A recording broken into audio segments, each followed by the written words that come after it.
Hi நமஸ்தே, நான் உங்க friend Jaya Srinivasan. Welcome to veggies recipe. இன்னைக்கு நம்ம வெஜ்ஜீஸ் ரெசிபி கிச்சன்ல ரோசாப்பூ சட்னி. ரோசாப்பூ சட்னி அப்படின்னா ரோஜா பூ போட்டு நம்ம பண்றது இல்ல, இந்த கலர்னால அதுக்கு அந்த பேரு. இந்த மாயவரம், நாகப்பட்டினம் அந்த சைட்லாம் வந்து இந்த சட்னி ரொம்ப ஃபேமஸ்.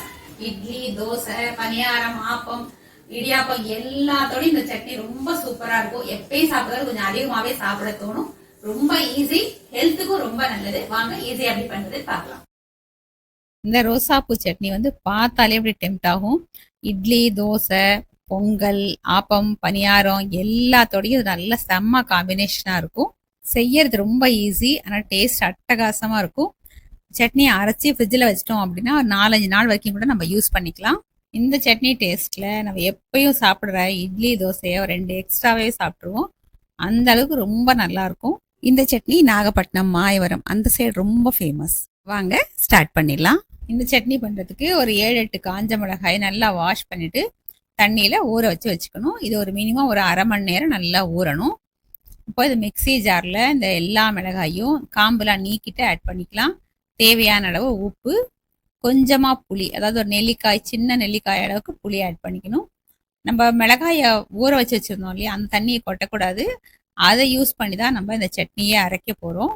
மிளகாயை ஊற வச்சு அரைக்கிறதுனால அதில் வந்து விதையெல்லாம் கூட நல்லா பேஸ்ட் மாதிரி நல்லா அரைப்பட்டுடும். ஒரு 15-20 சின்ன வெங்காயம், ஒரே ஒரு தக்காளி, ஒரு 1/4 டீஸ்பூன் மஞ்சத்தூள், ஒரு 5-6 பல்லு பூண்டு எல்லாத்தையும் சேர்த்து தேவைப்பட்ட தண்ணியும் ஆட் பண்ணி நல்லா நைஸாக அரைச்சி எடுத்துக்கணும். பாருங்கள், இந்த மாதிரி நான் அரைச்சி எடுத்துட்டு இருக்கேன். இப்போ நம்ம இந்த சட்னிக்கு தாளிச்சிடலாம். ஒரு கடாயில் 3 டேபிள் ஸ்பூன் நல்லெண்ணெய் ஆட் பண்ணிக்கலாம். இந்த சட்னிக்கு கொஞ்சம் எண்ணெய் அதிகமாகவே தேவைப்படும். ஏன்னா கொஞ்சம் ஸ்பைசியாக இருக்கனால எண்ணெய் இருந்தால் தான் அது கொஞ்சம் பேலன்ஸ் ஆகும். எண்ணெய் சூடானது 1 டீஸ்பூன் கடுகு ஆட் பண்ணிக்கலாம். கடுகு நல்லா வெடிக்கட்டும். 1/2 டீஸ்பூன் ஜீரகம் ஆட் பண்ணிவிட்டு ஒரு பெருங்காயம் ஒரு 1/4 டீஸ்பூன் ஆட் பண்ணிக்கலாம். கொஞ்சமாக வந்து கருவேப்பிலை ஆட் பண்ணிப்போம். கருவேப்பிலை வந்து நல்லா வாசனையாக இருக்கும் இந்த சட்னிக்கு.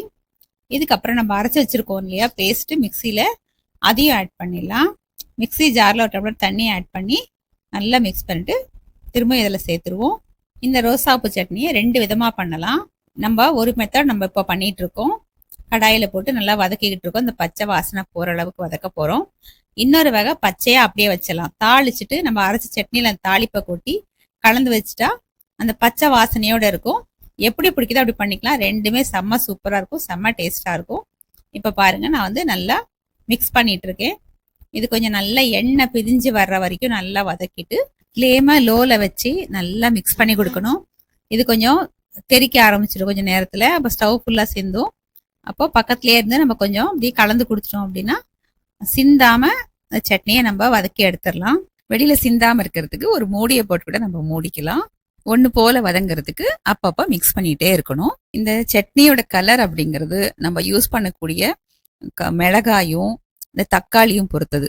மிளகாய் நல்ல கலராக இருந்தது அப்படின்னா அந்த சட்னியும் நல்லா நமக்கு கலராக வரும். அதே மாதிரி தக்காளியும் நல்லா வந்து ரெட் கலரில் நல்ல பழுத்த தக்காளியாக இருந்தாலும் இந்த கலர் நமக்கு ரொம்ப நல்லா கிடைக்கும். மிளகாய் வந்து நம்ம காஞ்ச மிளகாய் மட்டும் இல்லை, பழுத்த மிளகாய் வரும் இல்லைங்களா, பச்சை மிளகாய் வந்து பழுத்து சிகப்பாக இருக்கும் இல்லையா, அதை போட்டும் நம்ம அரைக்கலாம். அது அரைக்கும் போது ஊற வைக்க வேண்டிய அவசியம் இல்லை, நம்ம டைரெக்டாக போட்டு அரைச்சிடலாம். சட்னி பாருங்க நல்லா எண்ணெய் பிரிஞ்சு மேலே வந்திருக்கு, நல்லா திக்காயிருக்கு. நிறைய பேர் வந்து இந்த ஸ்டேஜில் கொஞ்சமாக வெல்லம் இல்லைன்னா சர்க்கரை ஆட் பண்ணுவாங்க. ஆனால் நான் எதுவும் ஆட் பண்ணுறதுல எனக்கு கொஞ்சம் ஸ்பைசியாக இருந்தாலே பிடிக்கும். ஆனால் நான் இப்படியே தான் எடுத்து வச்சுக்க போகிறேன்.